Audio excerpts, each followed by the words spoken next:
A widowed father left his newborn daughter with his new stepmother while traveling, but the woman did something cruel to the baby.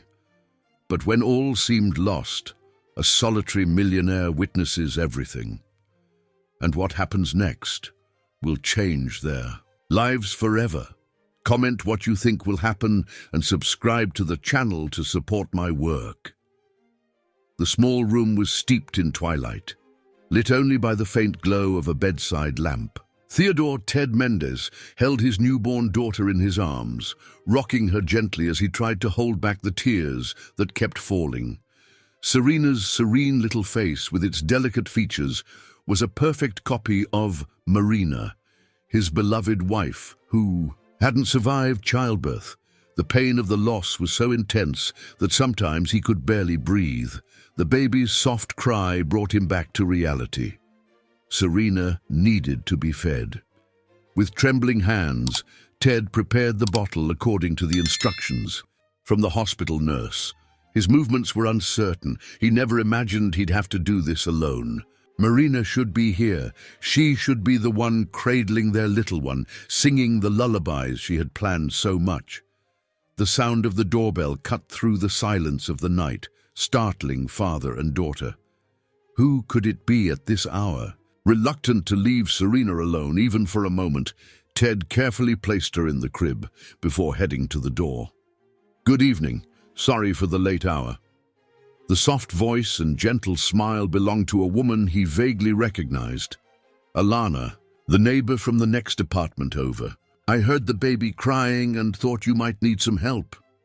Ted hesitated for a moment. He barely knew this woman, only greeted her occasionally in the elevator. But there was something in her gaze that conveyed understanding, as if she understood exactly what he was going through. "Actually," Serena's crying intensified, "I'm having trouble with the bottle." "Can I help?" Alana offered, her tone maternal and welcoming. "I have experience with babies. I worked as a nursery assistant for a few years." In that moment of vulnerability, the offer of help seemed like a godsend. Ted stepped aside, allowing her to enter. Alana walked confidently to the crib, picking up Serena with a naturalness that impressed him. "Hello, little princess," she murmured, settling the baby in her arms.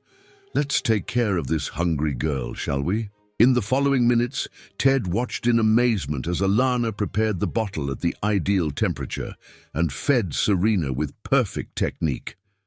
The little one stopped crying almost instantly, sucking on the milk with gusto.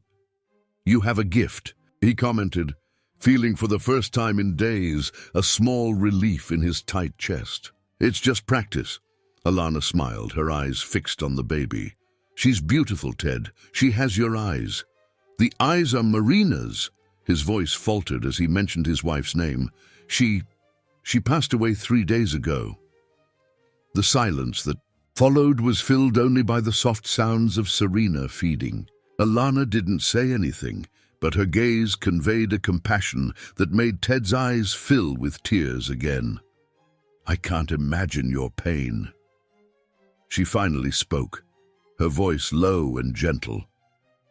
"Losing someone we love is devastating, and still having to be strong for this little one."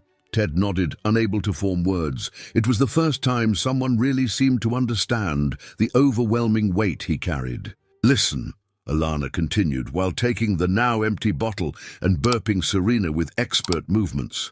"I know we barely know each other, but if you need help, any help, I'm right next door. You don't have to face this alone." Her words touched something deep within Ted.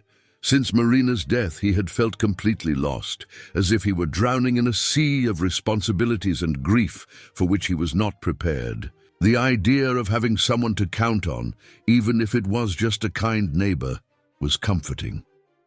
"Thank you," he managed to say, watching as Serena already slept peacefully in Alana's arms. "Really, thank you." The days that followed established a routine. Alana appeared regularly, always at the right time, as if she had a sixth sense for when Ted needed help most.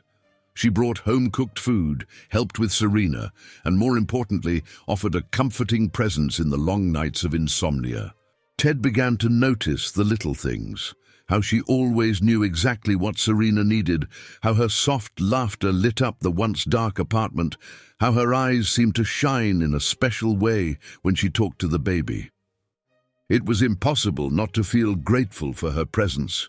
What he didn't realize were the other moments, when Alana held Serena and her smile faltered, replaced by a dark expression that disappeared as quickly as it appeared, or when she looked at pictures of Marina still scattered around the house, her eyes narrowing with something that could be mistaken for sadness but was much more dangerous.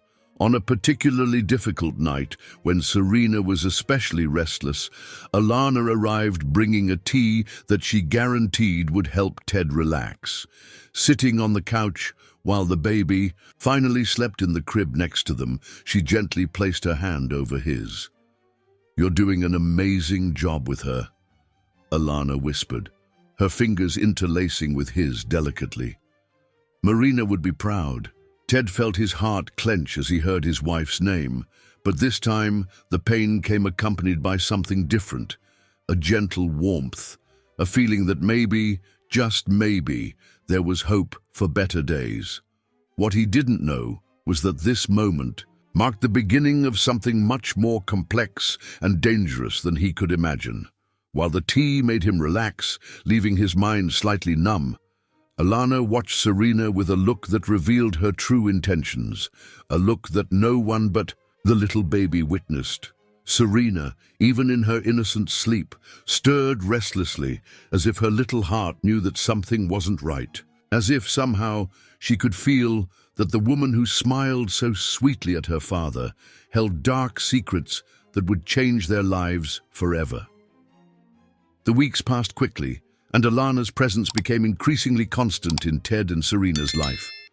What began as occasional visits to help with the baby naturally evolved into shared dinners, long nighttime conversations, and eventually, Alana spending most of her free time in the next-door apartment. On a particularly difficult afternoon, when Serena had colic and cried non-stop, Alana appeared with a small bottle of massage oil. "It's all natural," she assured him, her experienced hands already beginning to gently massaging the baby's tummy. The crying gradually subsided until it stopped completely, leaving Ted once again amazed by her skill. "I don't know what I'd do without you," he admitted, watching as Serena finally relaxed in Alana's arms. There was genuine admiration in his voice, mixed with something deeper that he wasn't ready to acknowledge yet. Alana smiled, but her eyes remained fixed on the baby. "You both have become very special to me," she replied softly. For a moment, something dark passed through her gaze, so quickly that Ted didn't even notice. "Sometimes I feel like destiny brought me here for a reason." That night, after Serena finally fell asleep, they sat on the small balcony of the apartment. The city twinkled below, and the wine Alana had brought made everything slightly softer, easier to handle. "Tell me about her," Alana asked gently, her fingers toying with the rim of her glass. "About Marina. How did you two meet?" The question caught Ted by surprise. Since Marina's death, few people had the courage to mention her name, as if they feared that the mere mention could break something inside him. But there was something in Alana's tone, a genuine curiosity mixed with compassion, that made him want to share. "It was in a bookstore," he began, a sad smile playing on his lips. "She was looking for a specific architecture book, and I, being a complete klutz, bumped into her and knocked all the books she was carrying out of her hands. Marina, she wasn't mad. She laughed. She had the most beautiful laugh I've ever heard." Alana listened intently, her face a perfect mask of interest and empathy. But as Ted lost himself in his memories, something dark danced in the depths of her eyes. "She always wanted to be a mom," he continued, his voice becoming more choked up. When we found out about the pregnancy, Marina spent months decorating Serena's room. Every detail was thought out with so much love. And now you're alone, having to deal with all of this, Alana completed softly, her hand finding his on the table. It must be so hard to look at Serena and see Marina in her. The observation hit Ted like a punch to the gut. It was true. Sometimes it hurt so much to look at his daughter and see Marina's features that he could barely breathe.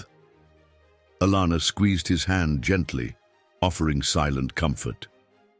"You know," she continued, her voice low and intimate, "sometimes life takes something precious away from us, but in return it presents us with new paths, new possibilities for happiness." Their eyes met in the dim light of the balcony, and for a moment Ted felt his heart race. There was something magnetic about Alana, something that made him want to get closer, even though a small part of him whispered that it was still too soon. The moment was interrupted by Serena's crying, echoing through the baby monitor. Alana stood up first with practiced grace. "I'll take care of it," she offered with a smile. "You've had too long of a day." Ted watched as she disappeared inside the apartment, feeling a confused mixture of gratitude and guilt. Was it wrong to feel this warmth in his chest when another woman was taking care of his daughter? Would Marina understand? In the baby's room, Alana picked up Serena, her movements smooth and precise. But as soon as she was sure she was alone, her expression changed. The sweet smile gave way to something cold, uncalculating. She held the baby a little tighter than necessary, her fingers pressing lightly against the small body. "You're just like her, aren't you?" Alana whispered, her voice carrying a tone she never used in Ted's presence. "You have the same eyes, the same nose. That must be why he can barely look at you right." Serena stirred restlessly, as if she could sense the change in the atmosphere. Her little eyes opened, meeting Alana's, and for a moment it seemed like the baby could see through the carefully constructed mask. "Shh," Alana murmured, rocking Serena with mechanical movements. "Don't worry, little one. Soon everything will be resolved. Your daddy just needs a little push to move on, doesn't he?" Outside, Ted finally entered the apartment, still lost in thoughts about Marina, about Alana, about how life could change so drastically in so little time. The soft sound of Alana humming to Serena made him smile, grateful to have found someone so dedicated and caring. If he could see the scene inside the room, he would have noticed how Alana's eyes never stopped calculating, planning, how her hands, seemingly so gentle, occasionally tightened as if they wanted to squeeze, how her smile, when she was sure no one was looking, carried something predatory. But Ted didn't see any of that. He only saw what Alana wanted him to see, a kind woman, willing to help, perhaps even a chance to rebuild something that had been brutally ripped away from him. The next morning, while preparing breakfast, Ted found a small note from Alana on the kitchen table. "Had to leave early, but I'll be back tonight. Left some homemade baby food for Serena in the fridge. Take care." The note was simple, but it warmed his heart. It was good not to be alone anymore, to have someone to count on. What he didn't know was that at that very moment, Alana was in her own apartment, sitting in front of the computer, meticulously researching Ted, his family, his finances. In a hidden folder in her closet, documents from his previous relationships were carefully filed, each page telling a story that she had made sure to keep well buried. A cold smile crossed her lips as she added more information to her file on Ted. It was only a matter of time now. She had done this before, after all. And this time she was sure it would be even more perfect. On the other side of the wall, completely oblivious to the danger that was approaching, Ted was playing with Serena in the living room, tickling her tummy and smiling as he heard her baby laughter. The little one gripped his finger tightly, her eyes, Marina's eyes, shining with love and absolute trust. "Everything's going to be all right, princess," he promised, kissing her delicate forehead. "Daddy will always take care of you." It was a promise made with all the love in the world, but one that would soon be tested in ways he could never have imagined. Because while father and daughter shared that precious moment of joy, the clock was already ticking, marking the minutes until their little world would be turned upside down once again. As the months passed, Alana's presence became increasingly constant and natural in Ted and Serena's life. She gradually started bringing her belongings to his apartment, first some clothes, then beauty products, until one day, without there being a defined moment, she simply didn't go back to her own place anymore. Ted observed the changes with a mixture of gratitude and guilt. Gratitude for the way Alana took care of everything, the house always spotless, the meals prepared, Serena, always clean and well cared for. But the guilt came in the little things, when she put Marina's photos away in drawers, claiming that it wasn't healthy to live in the past, or when she subtly suggested that maybe it was time to donate some of Marina's old clothes to make room for new things.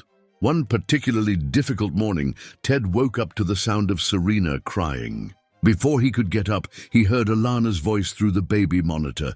"Shh, stop crying. You're always crying, aren't you? Just like her." There was something strange in her tone, something that made the hairs on the back of his neck stand on end. But when he got to the room, he found Alana smiling sweetly, rocking Serena with apparent affection. "Is everything all right?" he asked, still bothered by what he'd heard. "Of course, honey," Alana replied promptly. "She was just hungry. I already gave her the bottle and now she's almost asleep again." Ted nodded, trying to shake off the uneasy feeling. He was being unfair. Alana only showed dedication and love for his daughter. Maybe he was hearing things, projecting his own fears and insecurities. However, small incidents began to accumulate. Serena, who had always been a cheerful and sociable baby, started crying inexplicably when she was alone with Alana. Ted noticed small red marks on his daughter's arms, which Alana explained were the result of a new massage technique for colic. "You're squeezing too hard," he commented once, seeing Alana changing Serena's diaper with movements more abrupt than necessary. "Sorry, sometimes I don't control my strength," she replied with a smile that didn't reach her eyes. "You know how it is. When we love too much, sometimes we hurt without meaning to." The sentence echoed in Ted's mind for days. There was something deeply disturbing about it. But whenever he started to question, Alana found a way to dispel his doubts. With a loving kiss, a special dinner, an elaborate demonstration of concern for his well-being. One night, while organizing some things in the office, Ted found an envelope that had fallen behind the filing cabinet. Inside were clippings from old newspapers that talked about accidents involving children. His heart froze as he read the headlines. But before he could fully process what he was seeing, Alana appeared at the door. "What's this?" she asked, her voice strangely controlled. "I found it behind the filing cabinet," he replied, noticing how she approached with measured steps. "Why do you keep this kind of thing?" "Oh, that," Alana laughed, but the sound was hollow. "It's old research from when I worked with children. I was always interested in accident cases to know how to prevent them. Can I have those?" She held out her hand, and something in her eyes made Ted hand over the envelope without questioning further. But the seed of doubt was planted. That same night, after Alana went to sleep, he turned on his computer and started searching for information about her. There wasn't much.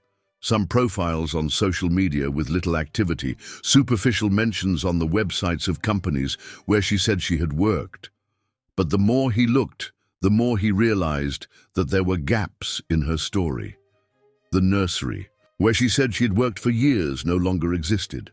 The references she gave for previous jobs led to disconnected numbers. It was as if entire parts of her life had been erased or had never existed. Amidst his searches, a link caught his attention, an old news story about the disappearance of a child in a small town. The photo showed a woman being consoled by a friend.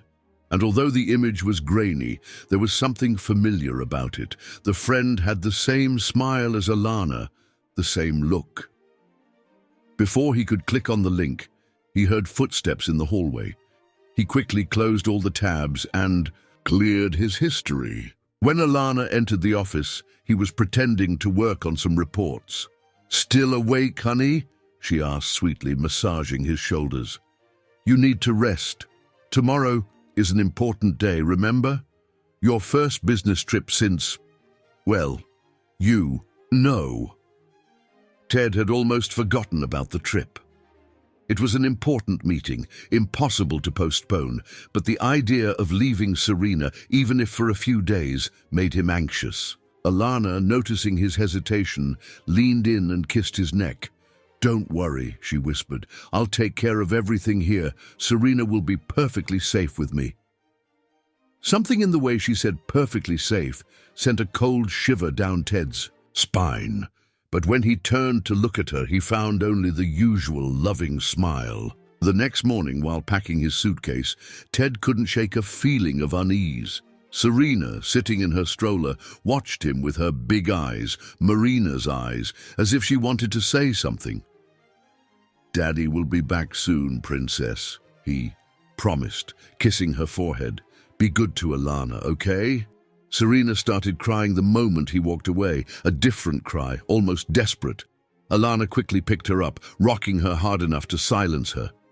"You'll miss your flight if you don't leave now," she said, practically pushing him out the door.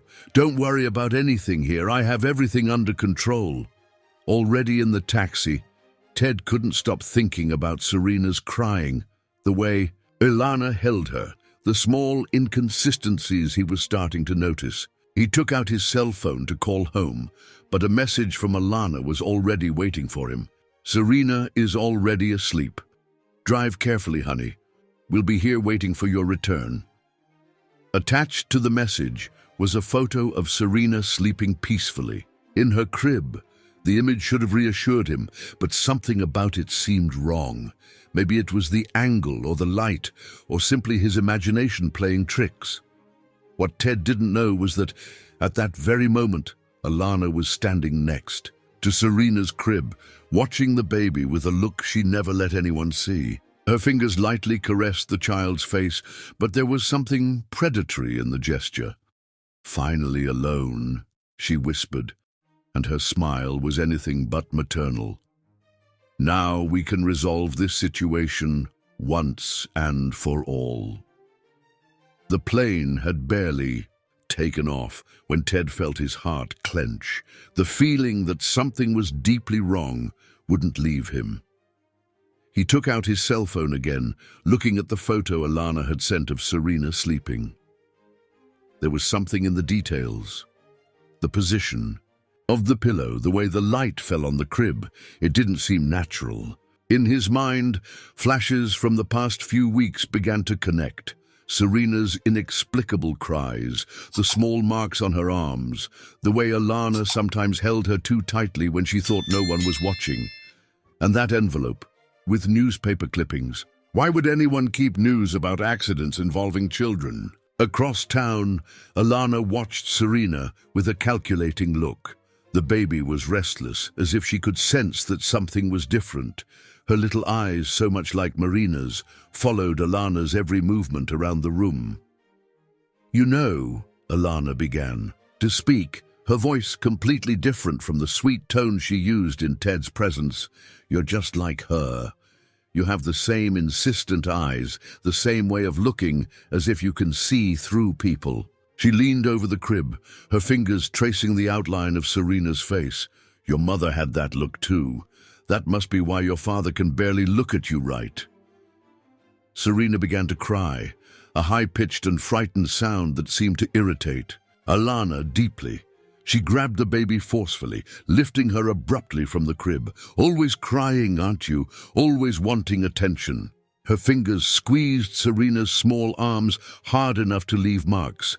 "But don't worry, dear. Soon, you won't need to cry anymore." On the plane, Ted couldn't focus on the documents he was supposed to review for the meeting. His hands trembled slightly as he typed a message to Olivia, the elderly neighbor upstairs, asking her to stop by his apartment to check if Alana needed anything. It was a weak excuse, he knew, but he needed someone, anyone, to check if Serena was okay. Olivia's response took almost an hour to arrive. "I rang the doorbell several times, but no one answered. The lights are off. Alana must have gone out with the little one." Panic began to set in Ted's chest. It was almost night. Serena should be sleeping in her crib. Where would Alana have taken her? Meanwhile, on a deserted road on the outskirts of the city, Alana drove with determination. Next to her in the passenger seat, a large bag contained everything she needed. In the back seat, Serena slept deeply, sedated by the medicine Alana had mixed into her bottle. "It's nothing personal, little one," she murmured, looking in the rearview mirror at the baby's motionless form. "But you're an obstacle. As long as you exist, your father will never be able to move on. He'll never be completely mine." The car continued down the increasingly dark road, leaving the city behind. Alana knew that route well. She had studied maps for weeks, planning every detail. The Mojave Desert would be the perfect place. No one would find anything there. In her empty apartment, a locked drawer held proof that this was not the first time Alana had executed such a plan. Carefully organized newspaper clippings told stories of other children, other accidents that were never fully explained. She had always been careful, meticulous in her plans. This time would be no different. Dario Vasconcelos adjusted his long-range camera, completely oblivious to the drama that was unfolding nearby. The desert was his refuge on sleepless nights, which had been many since the loss of his own daughter. The vastness of the starry sky and the absolute silence brought a peace that he couldn't find anywhere else.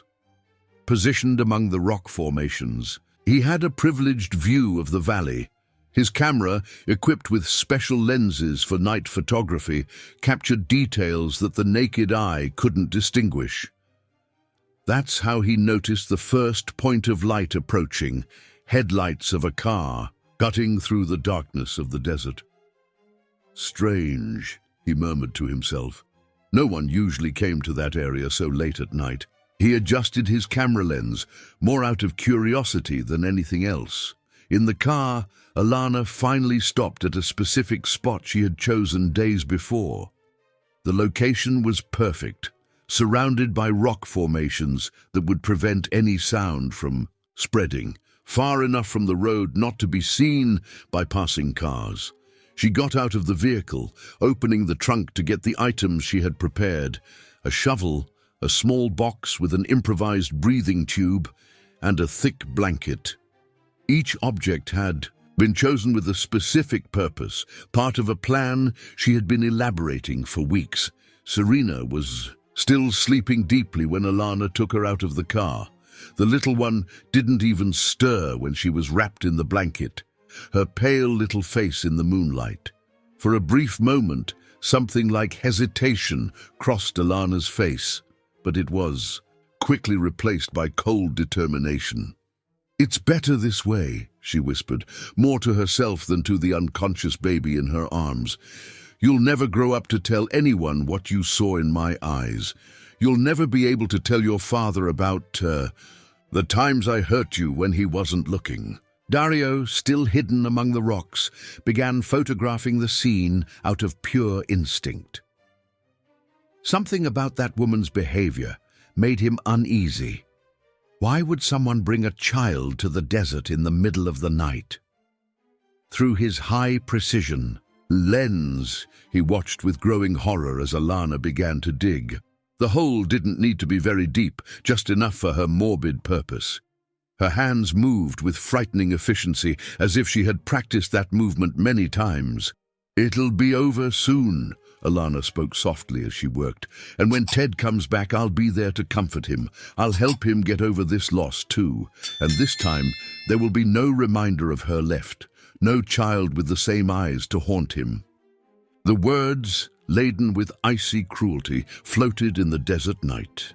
Dario barely breathed, his hands shaking as he continued to photograph. Each click of his camera captured a moment of the horror that unfolded before him. When the hole was ready, Alana picked up Serena again. With precise movements, she positioned the small breathing tube and began to lower the child into the shallow grave. Her eyes gleamed with a sick satisfaction as she murmured, "Sleep well, little Serena. In a few hours, it will all be over." Dario's heart was pounding as he watched the surreal scene before him. Through the lens of his camera, he captured the exact moment when Alana began throwing dirt over Serena's small body. His hands trembled, but years of experience in photography helped him stay focused. Each click of the shutter recorded evidence of the horror he was witnessing. The instinct screamed for he intervene immediately, but years of solitude had made him cautious. If he acted without thinking, he could put the child's life at even greater risk. He needed to wait for the right moment when Alana let her guard down. "Done," Alana murmured to herself, smoothing the freshly placed earth with the shovel. "A few hours and it'll all be over. Ted will never find out, just like the others never did." Dario felt his blood run cold. Others? How many times had she done this before? He watched in silence as she put the instruments back in the trunk of the car, her methodical movements revealing a disturbing familiarity with this type of situation. Before leaving, Alana paused for a moment, looking at the small mound of earth. "You know, little Serena, it's nothing personal. You were even a cute baby. But as long as you existed, your father would never be completely mine. Those eyes of yours, always reminding me of her." The sound of the car leaving echoed through the desert night. Dario waited a few seconds, making sure Alana was really gone before running out of his hiding place. His knees protested with the sudden movement. He was no longer a young man, but adrenaline propelled him forward. Oh God," he murmured as he desperately dug with his hands, the still loose earth yielding easily. "Please, still be alive, please." His fingers found the fabric of the blanket, and with extreme care he began to pull. Serena was still, her little face pale in the moonlight. For a terrible moment Dario thought he was too late. Then a small movement in her chest. She was still breathing.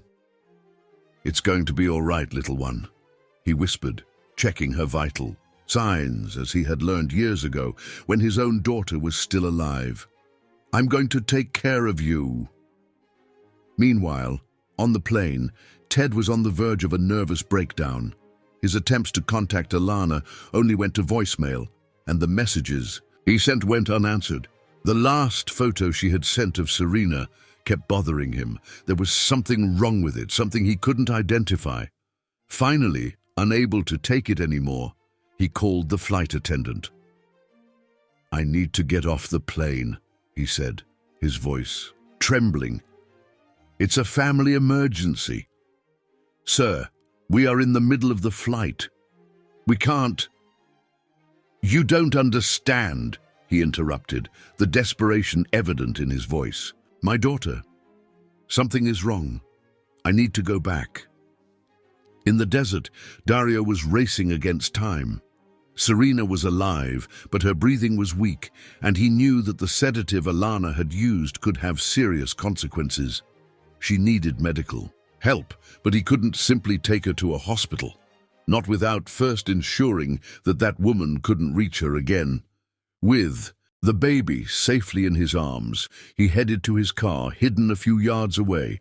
His mind worked frantically, years of solitude having made him cautious and methodical. First, he needed to ensure Serena's safety. Then, He would gather the evidence needed to prevent Alana from hurting anyone else. Olivia, he murmured, remembering his housekeeper. She had been a neonatal nurse before working for him. She would know what to do. The drive to his mansion never seemed so long. Each small whimper from Serena made his heart clench, painfully reminding him of his own daughter. "Hang in there, little one," he whispered. "I'm not going to let anything bad happen to you." At his isolated mansion, Olivia awaited his return as she always did on sleepless nights. When she saw Dario entering with a baby in his arms, her eyes widened in shock. "For God's sake, what happened?" she asked, already running to help. "I need you to take care of her," Dario replied, quickly explaining the situation while Olivia examined Serena. She was sedated, I don't know with what.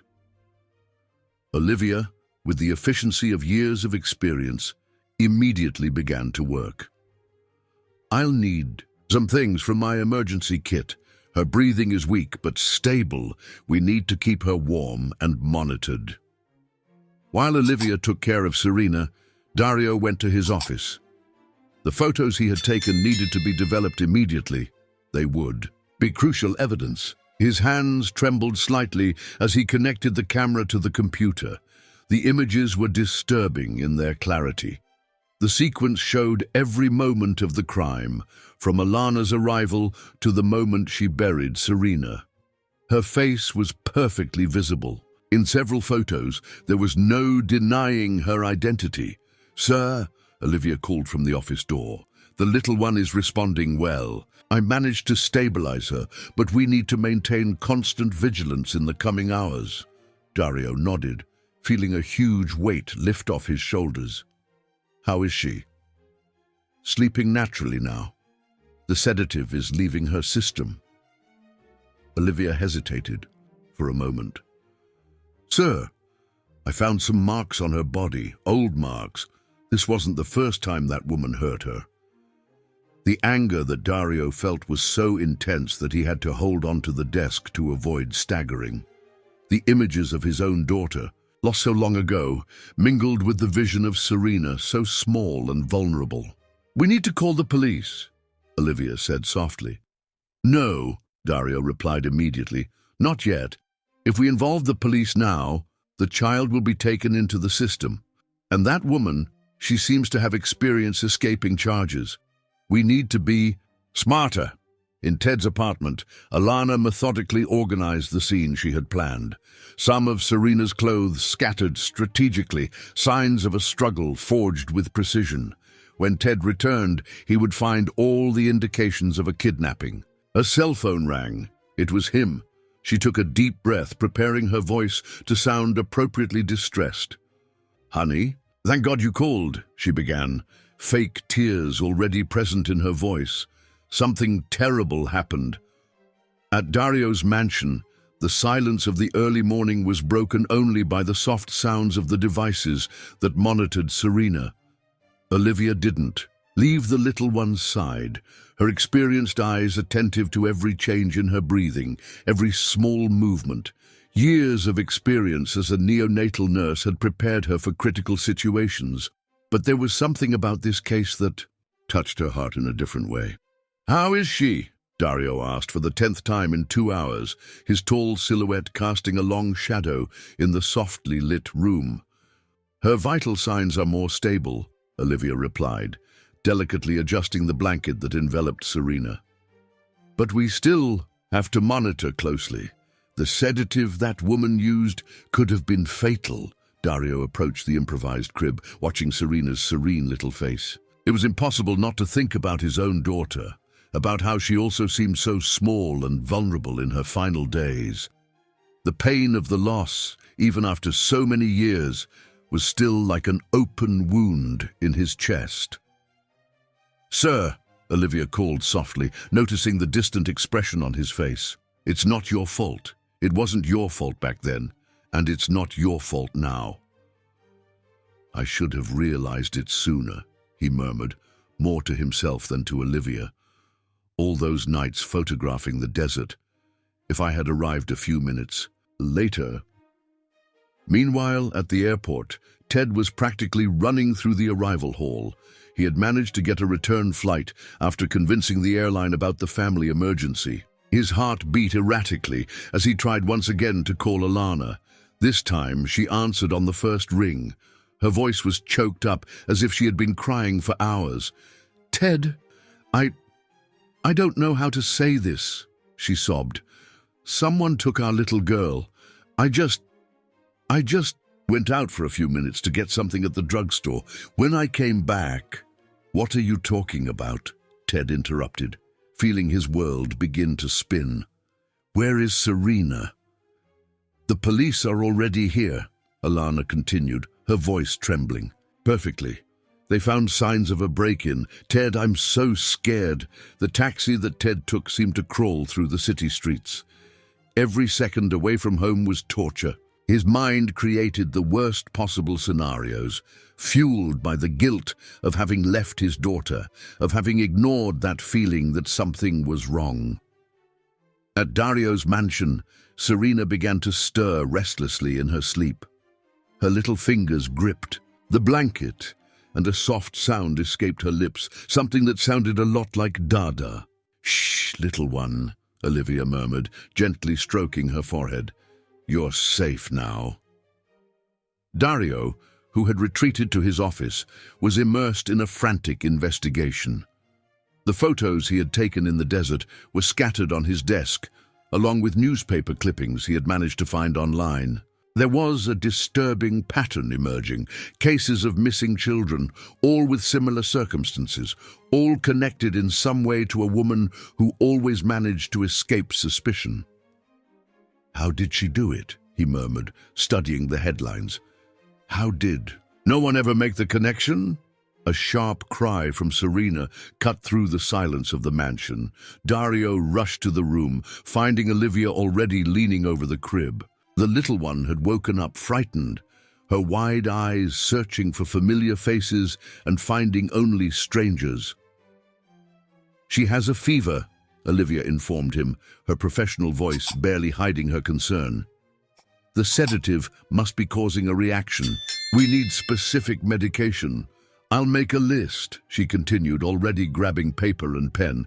"But sir, someone needs to go to a pharmacy. I can't leave her now."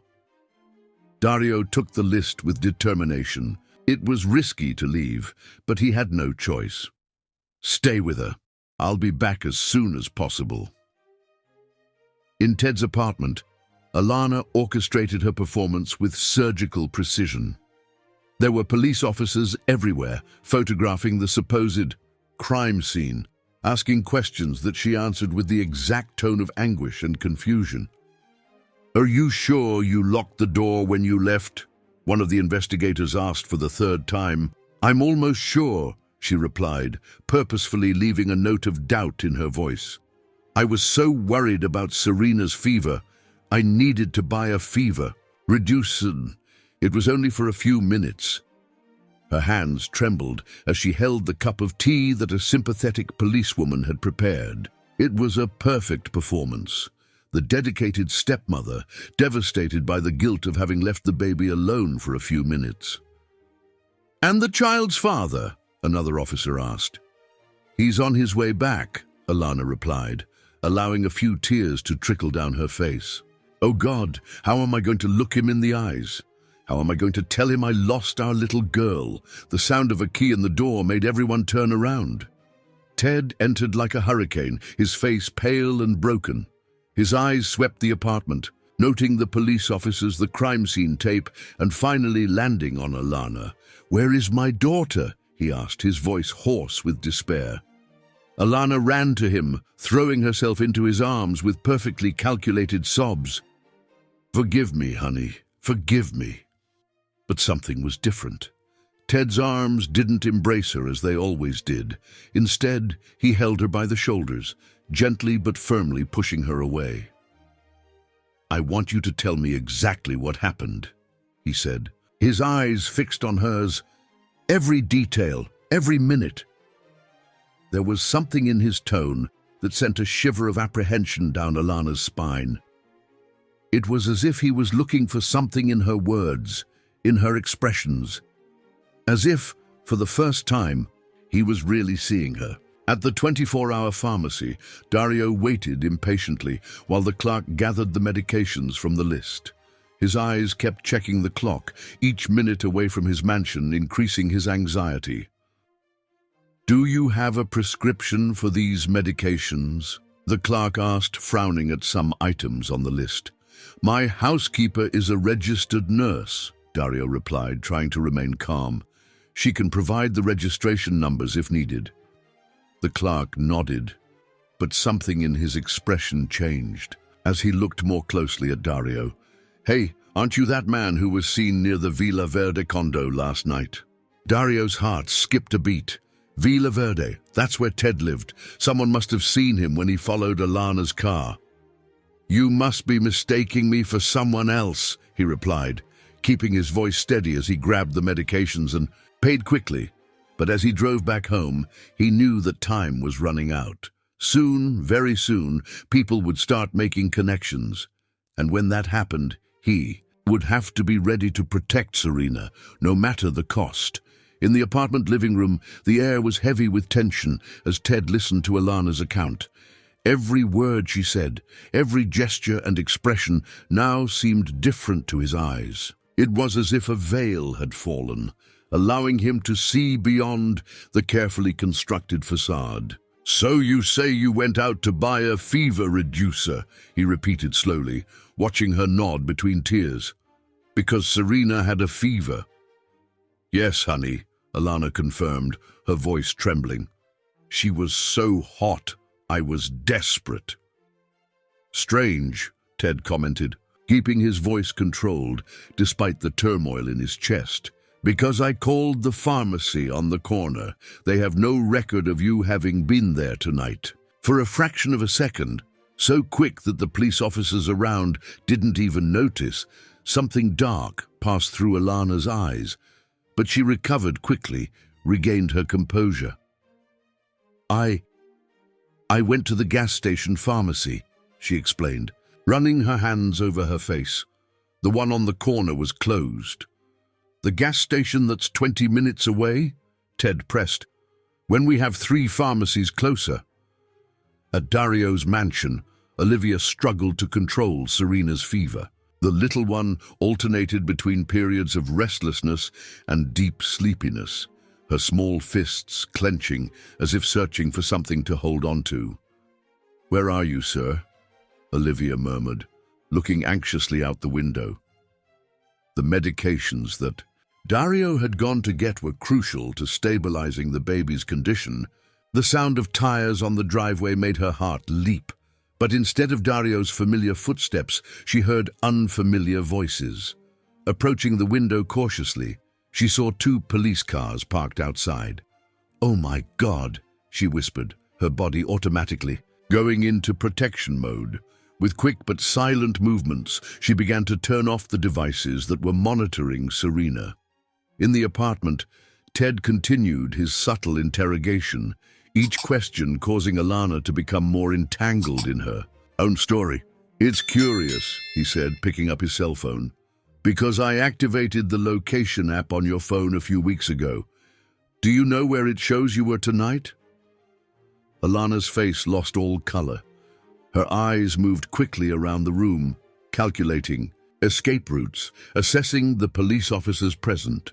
"Honey," she tried, her voice now carrying a different tone, colder, more calculating. "You're upset, confused. It's understandable after everything that's happened. But you're starting to sound paranoid." "Paranoid?" Ted repeated, taking a step towards her. "Like when I noticed the marks on Serena's arms, or when I heard her crying differently every time she was alone with you." The police officers in the room began to pay closer attention to the conversation, their expressions subtly changing as they realized that something bigger was happening. At the mansion, Dario arrived to find the police cars. His heart almost stopped, but years of experience in tense situations helped him remain calm. He parked his car at a safe distance and used the back entrance, one that only he and Olivia knew. He found his housekeeper in the second-floor guest room, cradling Serena while watching the police officers through the reflection in the window. "They haven't come in yet," she whispered. "They're waiting for a warrant, but it won't be long." Dario nodded, quickly handing over the medications. "We need to get her out of here. There's a place." A sound downstairs interrupted him. Heavy footsteps, male voices. The police had managed to get inside. In the apartment, Alana's mask began to crack. Her eyes, once filled with crocodile tears, now gleamed with something much more dangerous. "You don't understand, do you?" she said, her voice completely different now. "Everything I did was for us. That child. She was a constant reminder. Every time you looked at her, I saw in your eyes that you were thinking about Marina." Ted felt his blood run cold. "What did you do with my daughter?" "What should have been done a long time ago," Alana replied, a cruel smile forming on her lips. "The same thing I did with the other obstacles in my life." The police officers in the room began to move, but Alana was faster. In one fluid motion, she pulled a small syringe from her coat pocket. "Nobody move," she ordered, holding the syringe like a weapon. "Or you'll find out that what I used on Serena was just a sample of what I can do." At the mansion, Dario and Olivia moved silently through the second-floor hallway, Serena firmly protected in the housekeeper's arms.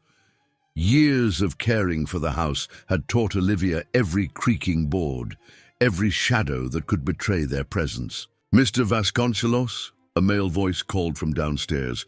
"We know you're home. We have some questions about your whereabouts tonight."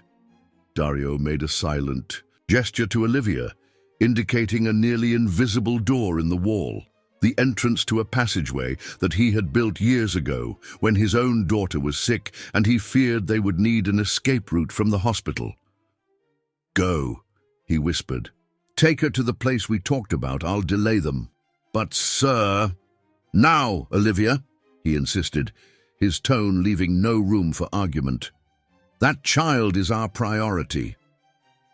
As Olivia disappeared with Serena through the secret passage, Dario took a deep breath and began to descend the stairs. Each step was calculated, each expression on his face carefully controlled.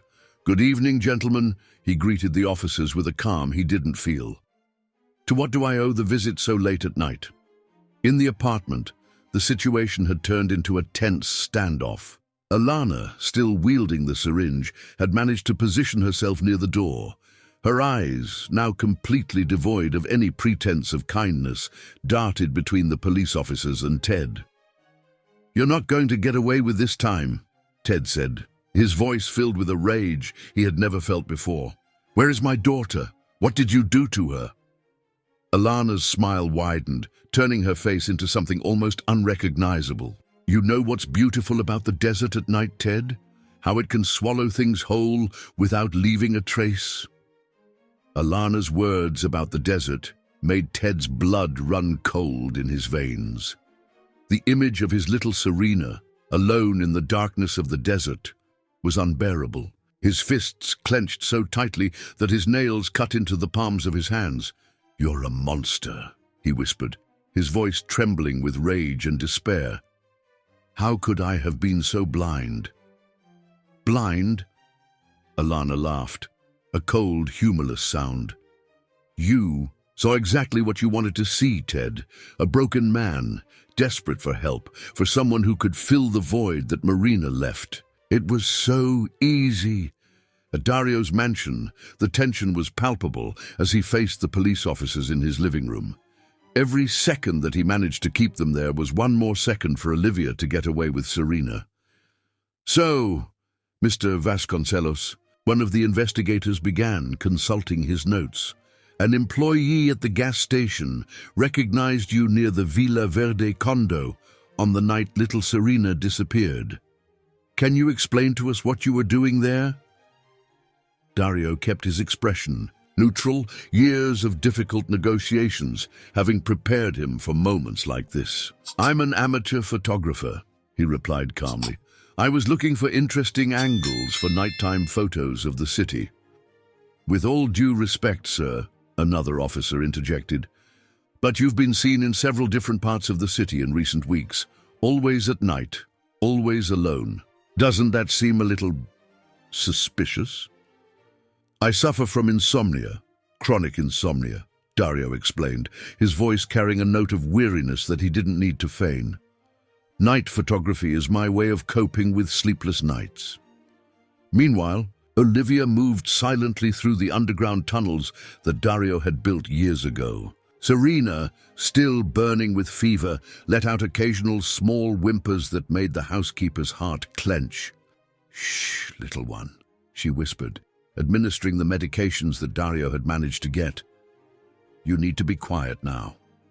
In the apartment, the situation remained tense. Alana, still wielding the syringe, had secured an even better position near the door. Her face, once a perfect mask of maternal concern, now showed her true nature.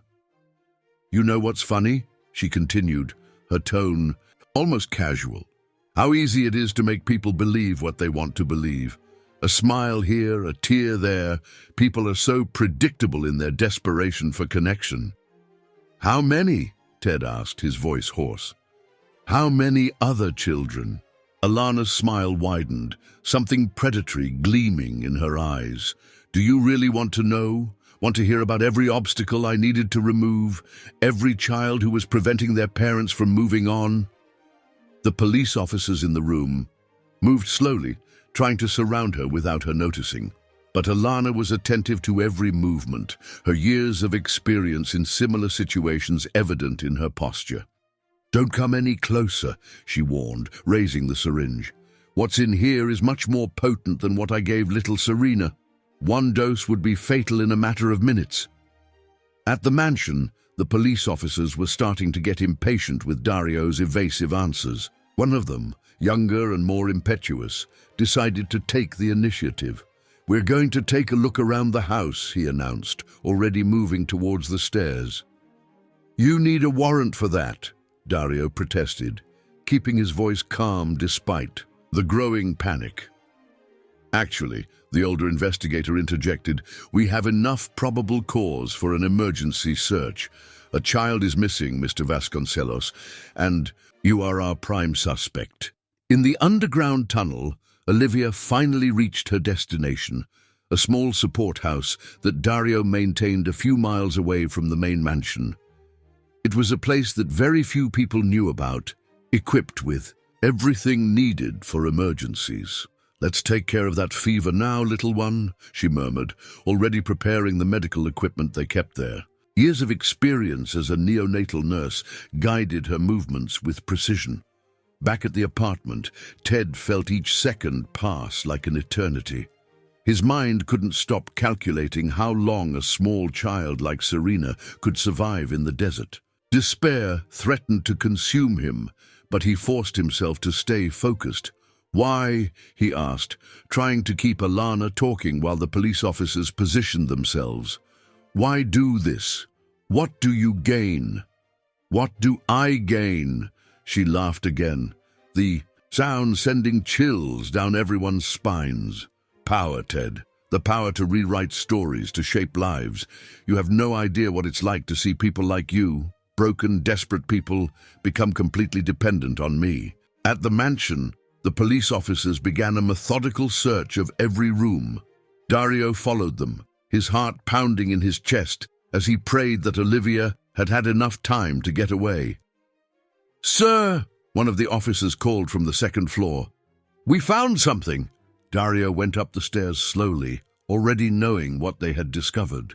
In the guest room, the medical equipment was still arranged around the makeshift crib.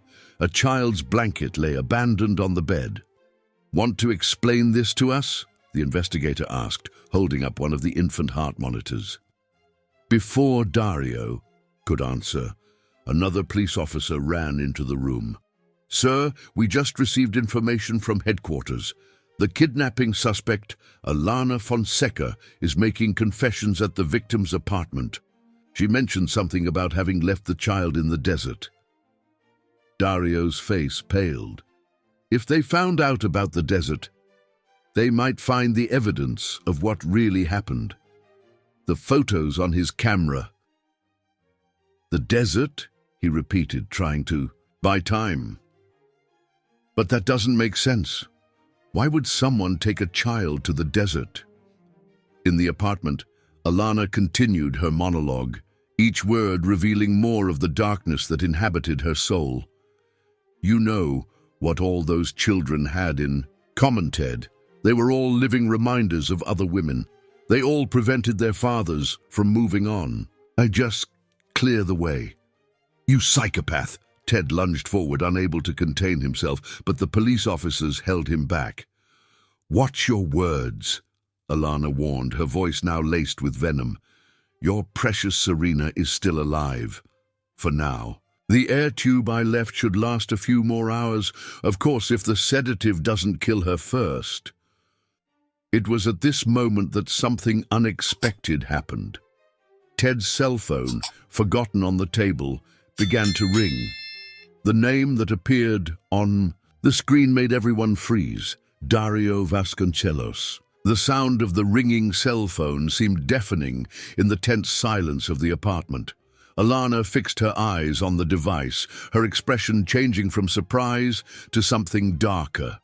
Ted, still restrained by the police officers, felt his heart skip a beat at the name on the screen. Who is Dario Vasconcelos? Alana asked, her voice laden with a veiled threat. What do you know? I don't know any Dario, Ted replied honestly, his mind working frantically to understand what was happening. The cell phone continued to ring, each ring seeming more urgent than the last. Alana, still wielding the syringe, took a step towards the device. Don't move, one of the officers ordered, but she just smiled, that cold smile that now seemed so different from what Ted used to see.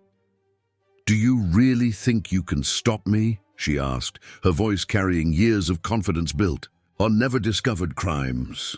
I've done this before, many times, and I've always gotten away with it. At Dario's mansion, the situation was equally tense. The police officers had found not only the medical equipment, but also fragments of evidence that could no longer be ignored, including a small baby shoe that had fallen under the bed. Mr. Vasconcelos, the older investigator said, his voice grave, I think it's time you told us exactly what's going on here. Dario looked at his cell phone, where the call to Ted was still trying to connect. He had to make a decision, and fast. Every second lost was another second of risk for Serena. All right, he finally said, straightening his shoulders. I'm going to tell you everything, but first, they need to hear me without interruption. A child's life depends on it.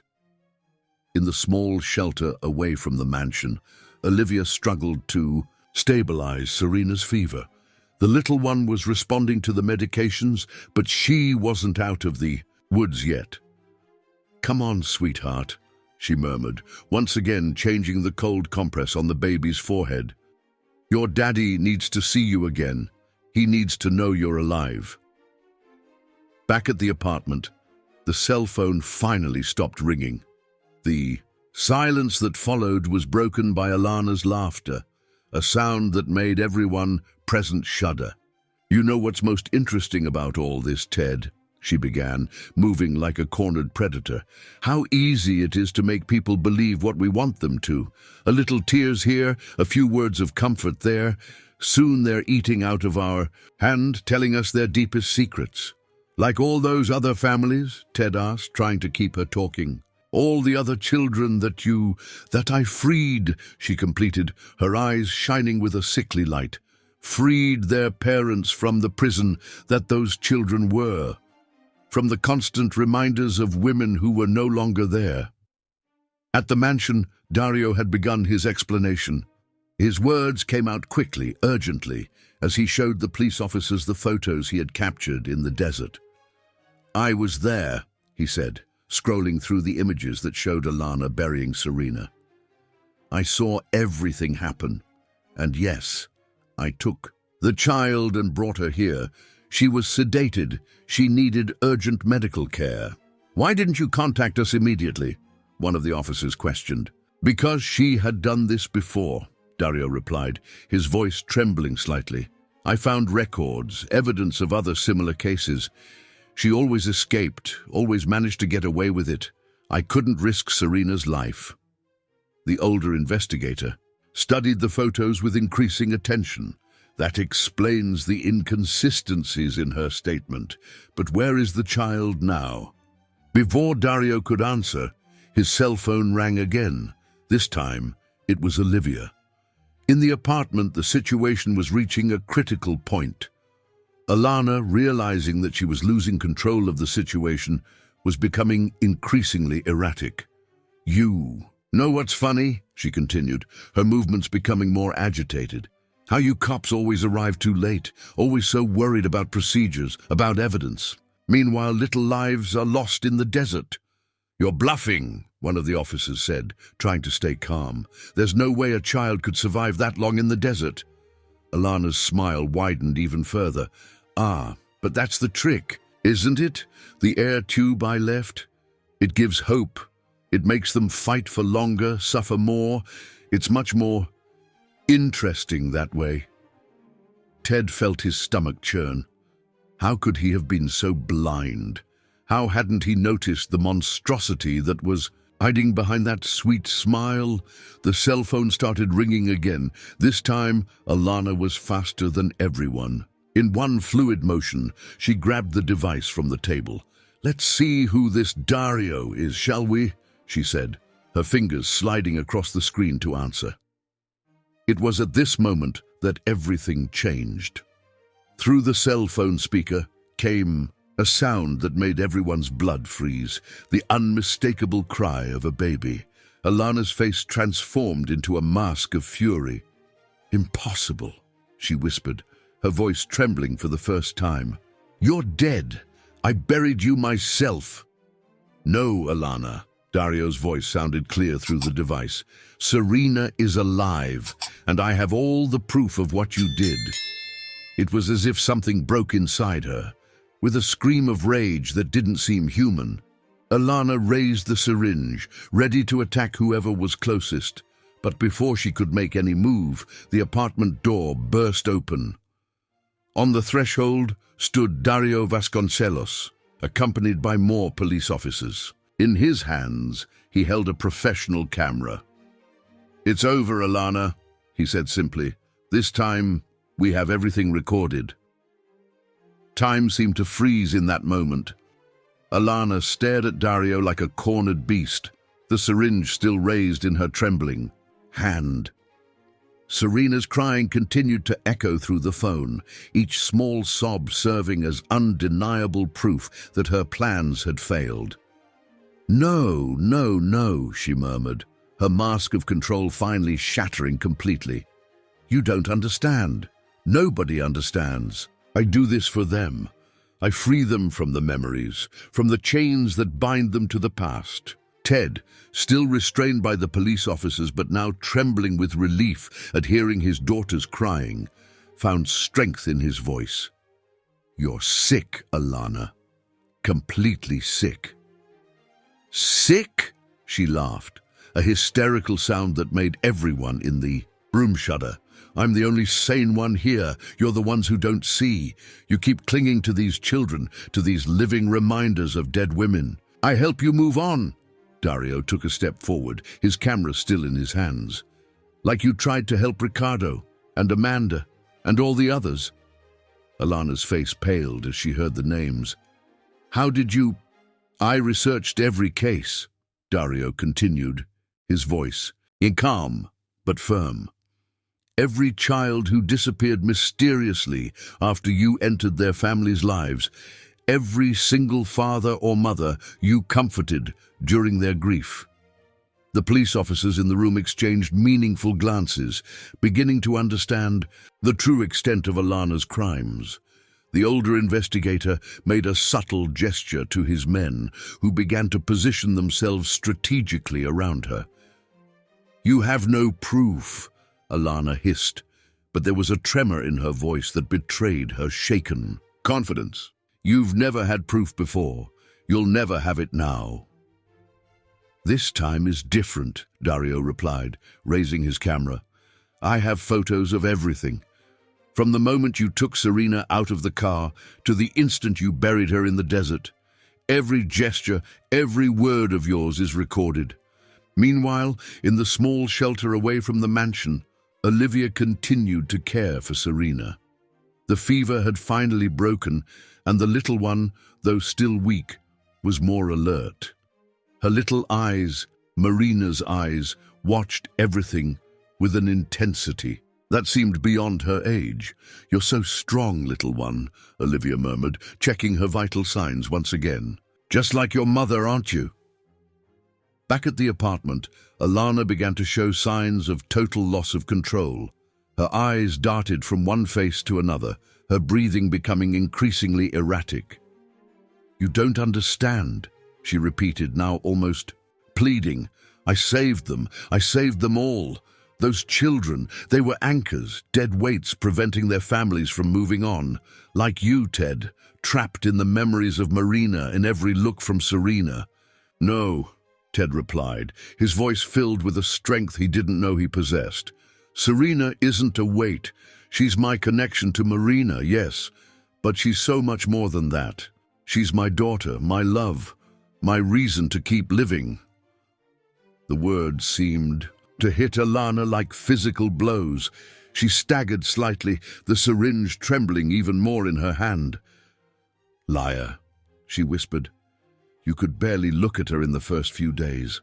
I saw your face every time she cried, every time you noticed how much she looked like Marina." "Because I was grieving," Ted exploded, "because I lost the love of my life and I was trying to learn how to be a father alone, but I never, not for a second, stopped loving my daughter." Dario seized the moment of distraction to move one step closer. "It's over, Alana. There's nowhere left to run." "There's always somewhere to run," she replied, a manic smile forming on her face. "There's always a way out. Always." With a movement too fast for anyone to stop, she twisted the syringe towards her own arm, but before she could inject the lethal content, something unexpected happened. The cell phone, still on the line with Olivia, picked up a sound that made everyone freeze.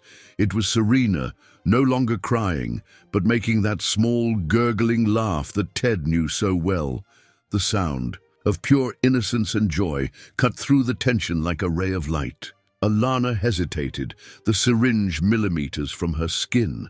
That's all the police officers needed. In a matter of seconds, she was subdued, the syringe carefully removed from her hands that were still desperately trying to reach it. "No!" she screamed, as she was handcuffed. "You don't understand. I'm the hero here. I free them. Her words were cut short when one of the officers finally managed to put the handcuffs on. The metallic sound seemed to seal her fate, marking the end of years, of crimes that were finally coming to light. Ted, finally released by the police officers who were restraining him, ran to grab his cell phone. "My daughter," he begged, his voice choked with emotion. "I need to see my daughter." Dario nodded, putting away his camera. "I'll take you to her. She's in a safe place with the best caregiver I know." As she was led away by the police officers, Alana continued mumbling, her voice now just a distorted echo of her former confidence. "You'll see, you'll understand one day. I just wanted to help. I just wanted them to move on." But no one paid attention to her words anymore. Ted and Dario were already on their way to the elevator, leaving behind the apartment that had been the scene of so much horror, disguised as care and love. In the small shelter, Olivia cradled Serena gently, humming an old lullaby.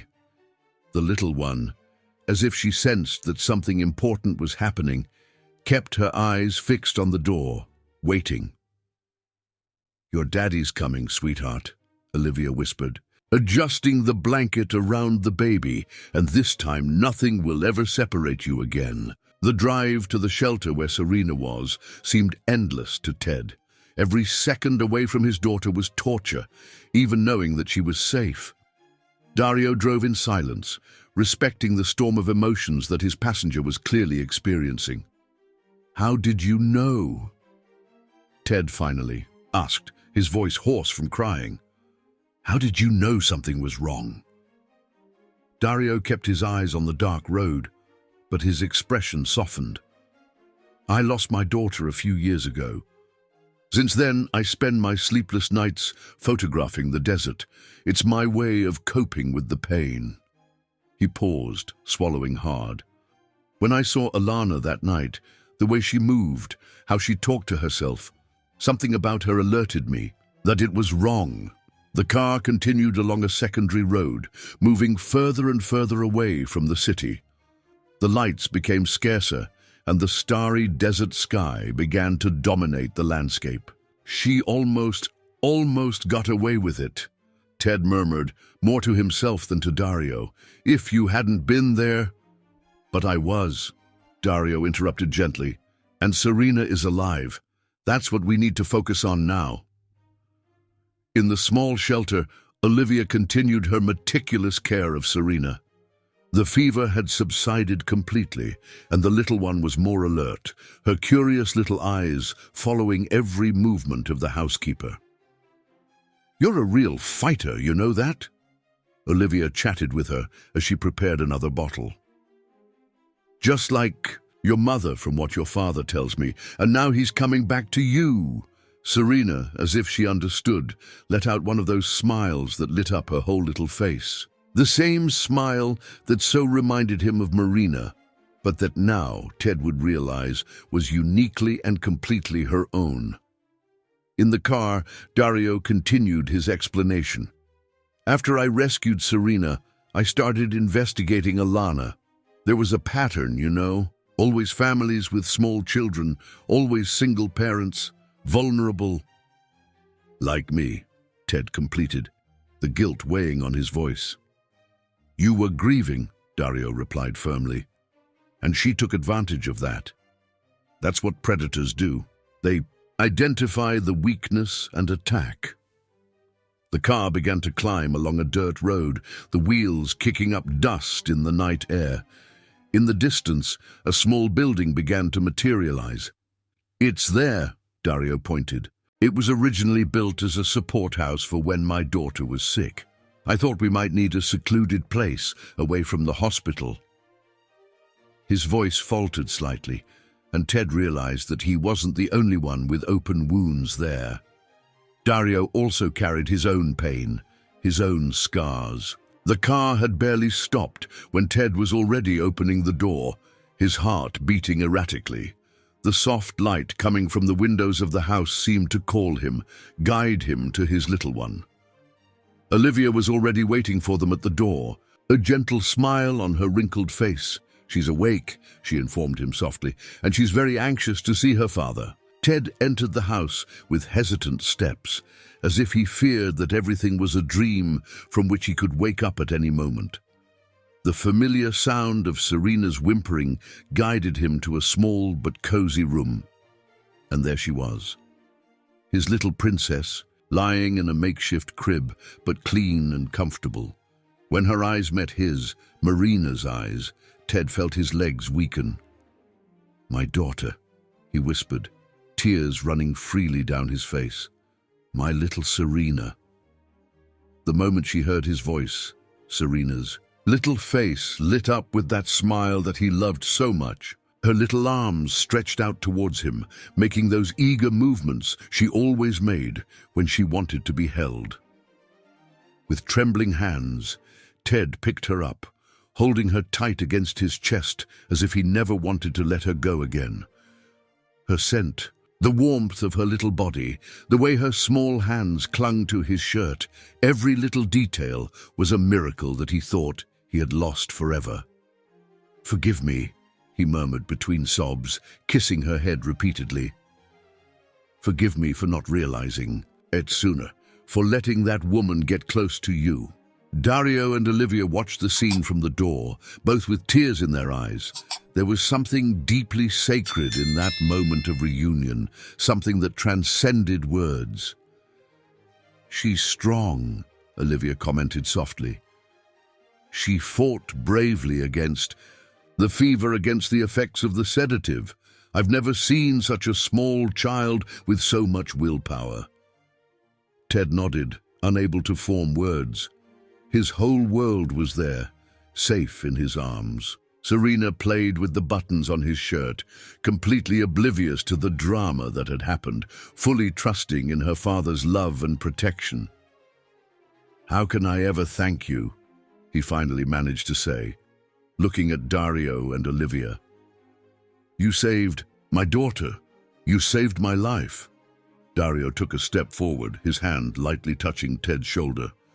"You don't need to thank us. Just live. Love your daughter.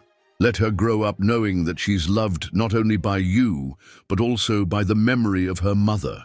The words hit Ted deeply. For so long he had struggled against the pain of seeing Marina and Serena that he almost allowed that pain to blind him to the precious present that she had left him. "She has her eyes," he said softly, watching his daughter, "but the smile is all her own, unique, special." Olivia approached with a prepared bottle. "She must be hungry. Want to feed her?" Ted nodded, sitting down in the low armchair next to the crib. With a naturalness that came from love and practice, he settled Serena in his arms and offered her the bottle. She accepted eagerly, her little eyes fixed on his as she fed. "I'll never let anything hurt you again," he promised quietly. "I'll never doubt my heart again when it tells me something is wrong." Outside the house, the desert sky sparkled with thousands of stars. The same sky that hours earlier had witnessed an act of cruelty now watched a moment of pure love and redemption. Somewhere in the city, Alana was being arraigned, her empire of lies finally crumbling. But there, in that small house in the desert, a father and his daughter were beginning to rebuild their world, one moment at a time, one smile at a time. The days that followed were a time of profound transformation for everyone involved. Ted and Serena remained at Dario's guest house for some time, while the apartment, now a place filled with painful memories, underwent a complete reorganization. "I can't go back there," Ted explained to Dario one afternoon as they watched Serena play on the living room rug. "Every corner of that place reminds me of her. How did she manage to fool us for so long?" Dario nodded understandingly. In a few days, a deep friendship had developed between the two men, united by the shared experience of almost losing a daughter. "I have a proposal for you," Dario said after a moment of silence. "My property has a guest house, bigger than this one. It's been empty for years. You and Serena could stay there for as long as you need." Ted looked at him, surprised. "I can't accept. You've already done so much." "Please," Dario interrupted gently. "Since I lost my daughter, this property has been just a place of sad memories. Having you and Serena here, it would bring life back." As they talked, Olivia entered the room. Carrying a tray with tea, the housekeeper had become a constant and comforting presence, always attentive to Serena's needs. "The little one is getting stronger every day," she commented, watching as Serena tried to stand up, leaning on the furniture. "And more determined too." It was true. Each day brought a new discovery, a new smile, a new achievement. It was as if Serena, free from Alana's shadow, could finally blossom fully. "Yesterday," Ted shared with a smile, "she said Dada for the first time. I mean, she had made similar sounds before, but this time she looked directly at me when she said it."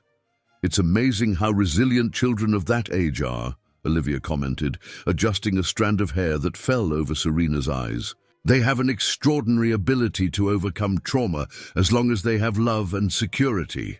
In the city, the investigations into Alana continued to reveal more dark details of her past. Other cases began to emerge.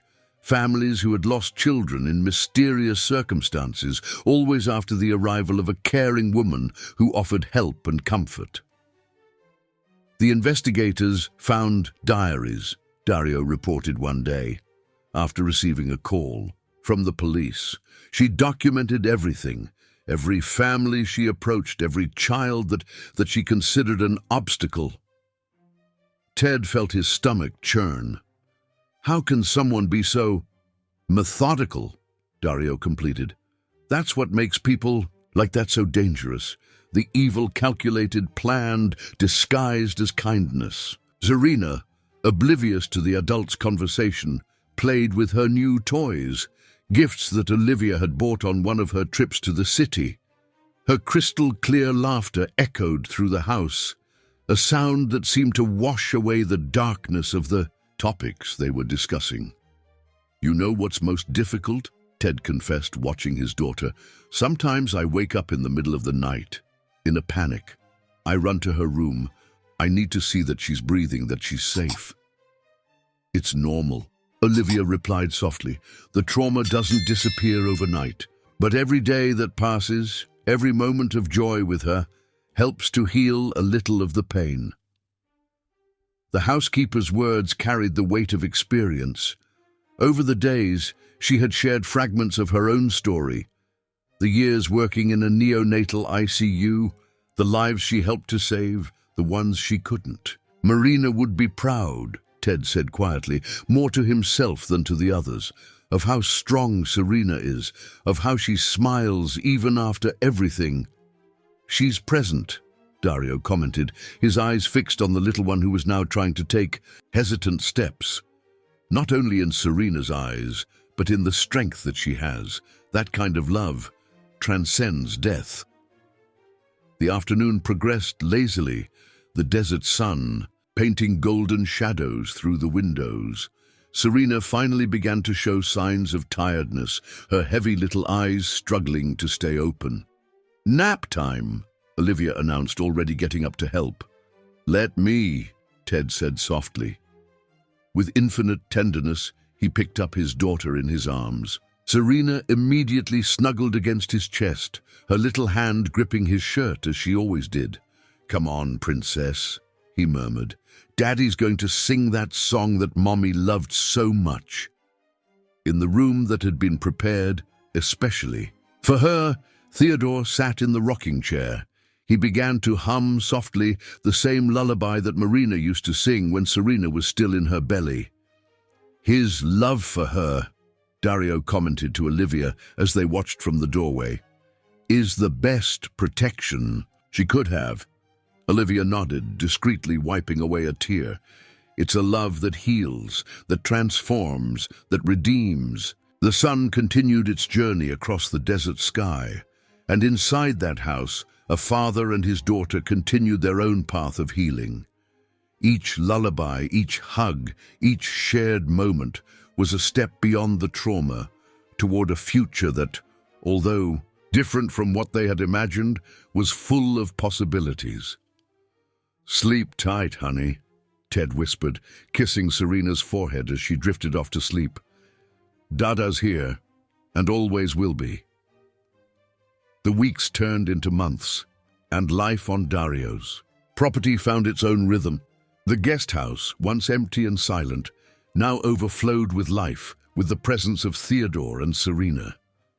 The sounds of children's laughter echoed through the halls, filling spaces that had long known only silence.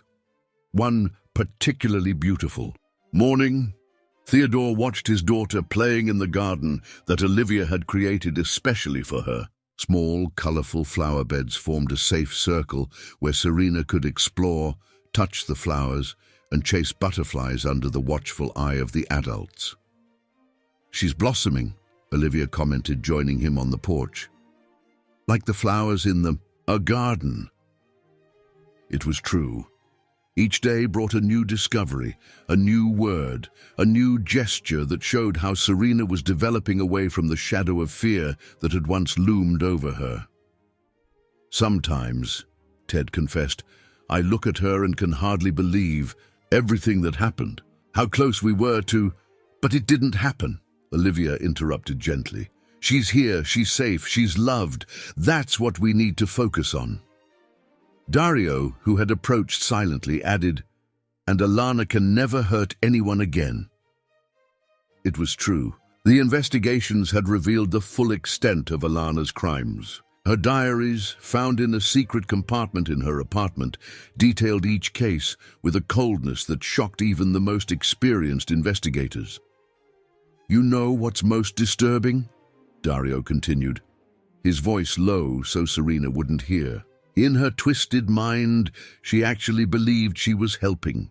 Each entry in the diaries spoke about freeing the families, about clearing the path for a new beginning. Theodore felt a chill run down his spine. How could I have been so blind? How didn't I see the signs? Because she was very good at what she did, Olivia replied softly. Years of practice in manipulating vulnerable people, in taking advantage of the pain of others. Don't blame yourself for being human, for needing help in a difficult time. In the garden, Serena let out a crystal-clear laugh as she discovered a ladybug perched on a petal. Her little face, illuminated by the discovery, was the very personification of innocence and pure joy. "Dada!" she called, pointing excitedly at the small insect. "Come see!" Theodore smiled, feeling his heart warm as it always did when she called him that. He walked over to her, crouching down to share her discovery. "That's beautiful, Princess," he said, watching as she followed the ladybug's movement with fascinated eyes. "But remember what we talked about. We have to be gentle with the little creatures." Serena nodded solemnly, repeating the words she had learned: gentle, careful. Dario watched the scene with a melancholic smile. "You know," he commented to Olivia, "since I lost Laura, I thought I would never hear children's laughter on this property again, that this place would forever be just a memorial of mourning." Olivia placed a gentle hand on his shoulder. "Maybe that's why fate brought them here. Sometimes healing comes in the most unexpected moments and ways." The afternoon progressed. Lazily, the desert sun painting long shadows in the garden. Serena continued her explorations, now closely accompanied by her father, who patiently answered each "What's that?" and "Why?" that she asked. "She's starting to ask questions about Marina," Ted shared later, when Serena finally succumbed to her afternoon nap. "The other day, she saw a picture and pointed, 'Who's pretty lady?' And what did you answer?" Dario asked softly. "The truth, that she was her mommy, that she watches us from heaven and loves us very much." Theodore paused, swallowing the lump that formed in his throat. She was silent for a moment, then smiled and said, "Pretty, mommy." Olivia, who was picking up some scattered toys, stopped to wipe away a discreet tear. "Children have a wisdom of their own, an ability to accept and love that we adults often lose." "It's true," Dario agreed. "When Laura was sick, she always said not to be sad, that she was just going on a long trip. Her strength helped me survive after she left." The silence that followed was comfortable, full of mutual understanding. Three adults united by the experience of loss, of fear, but also of hope and the ability to start over. "I got a call from the investigator today," Dario mentioned after a moment. "Ilana's trial will be soon. They want you to testify, Theodore." Theodore tensed visibly. "I don't know if I can. Face her again." "You don't have to look at her," Olivia interjected. "Look at Serena. Think of her, of the strength she had, of the joy she brings. It's for her that you'll be there." On the baby monitor, placed strategically on the table between them, the soft sound of Serena's sleeping breath brought a peace that words could not describe. "I'll testify," Theodore decided finally. "Not for revenge, not for anger, but to ensure she can never do this to another family, another child."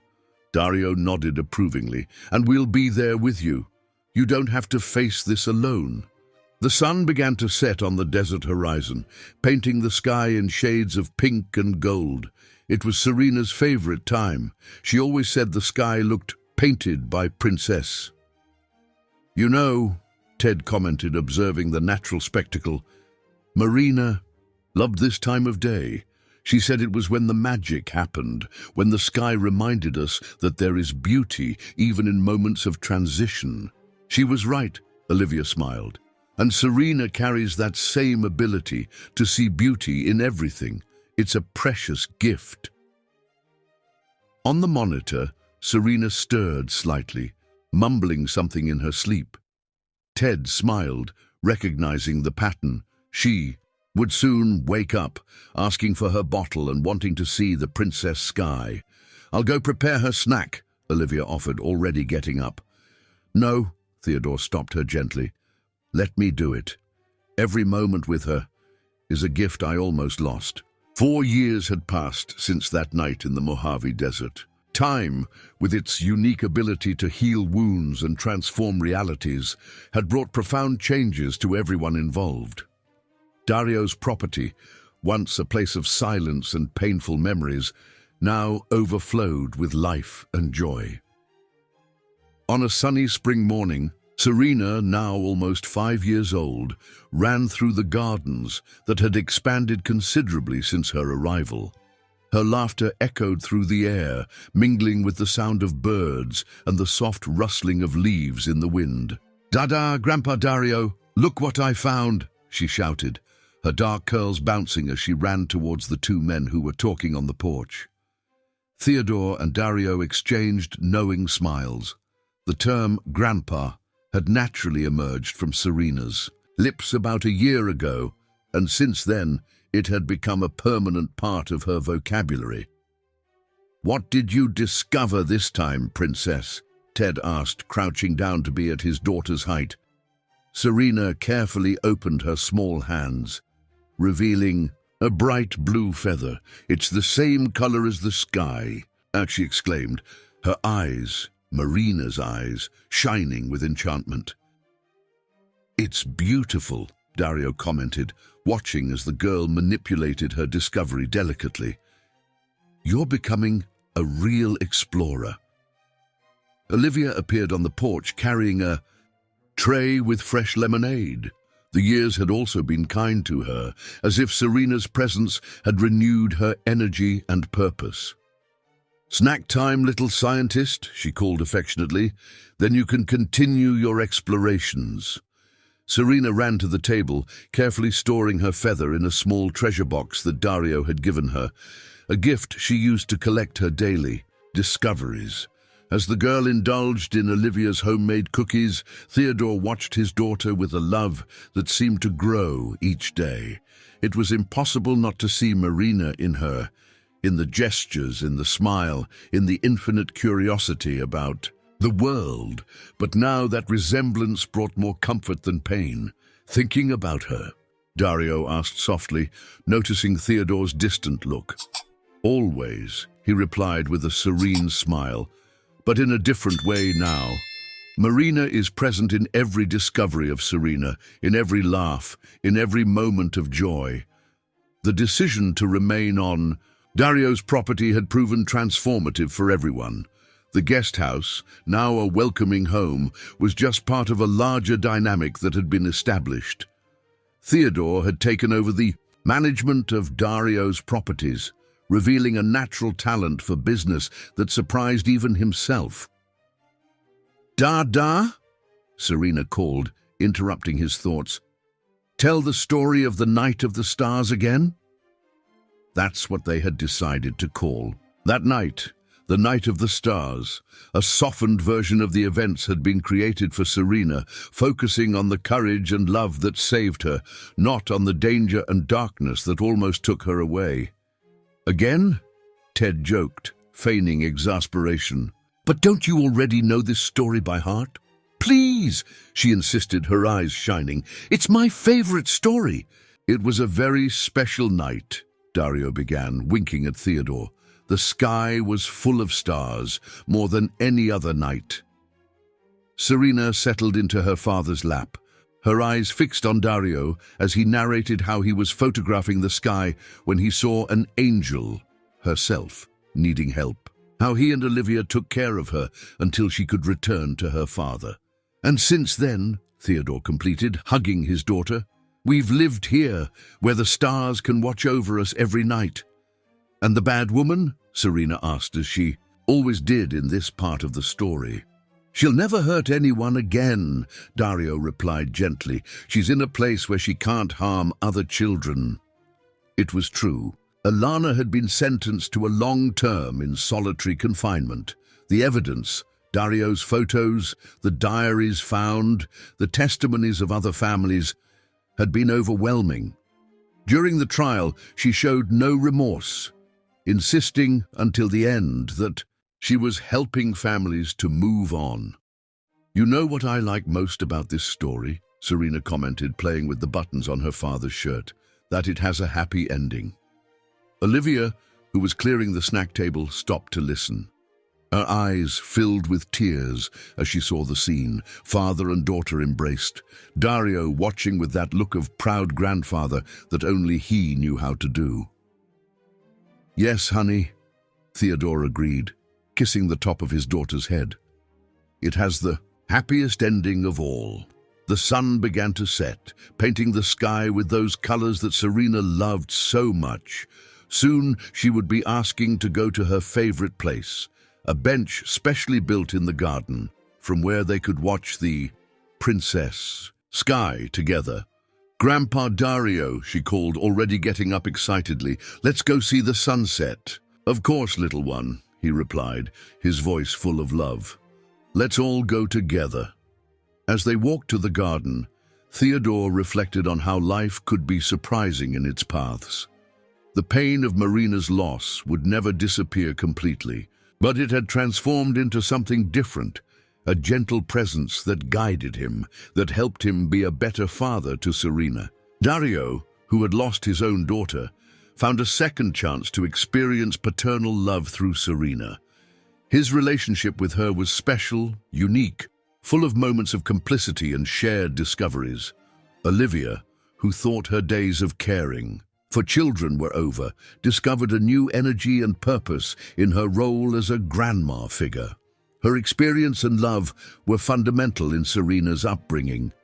On the garden bench, Serena settled between Theodore and Dario, holding a hand of each. Olivia sat nearby, all watching the natural spectacle that unfolded in the sky. "Dada," Serena whispered, her eyes fixed on the blazing horizon. "Do you think Mommy can see the sunset from heaven?"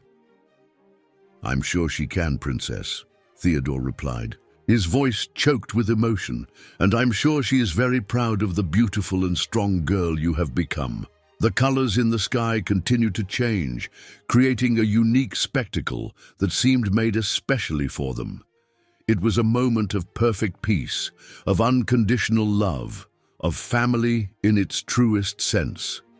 There, in that garden that had witnessed so much growth and healing, 4 people whom fate had united through pain found something precious, a second chance. A chance to love, to trust, to build something new and beautiful from the ashes of the past.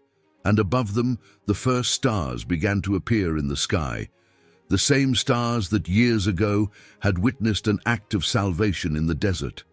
Now, they shone like silent guardians of a story that, as Serena had said, truly had the happiest ending of all.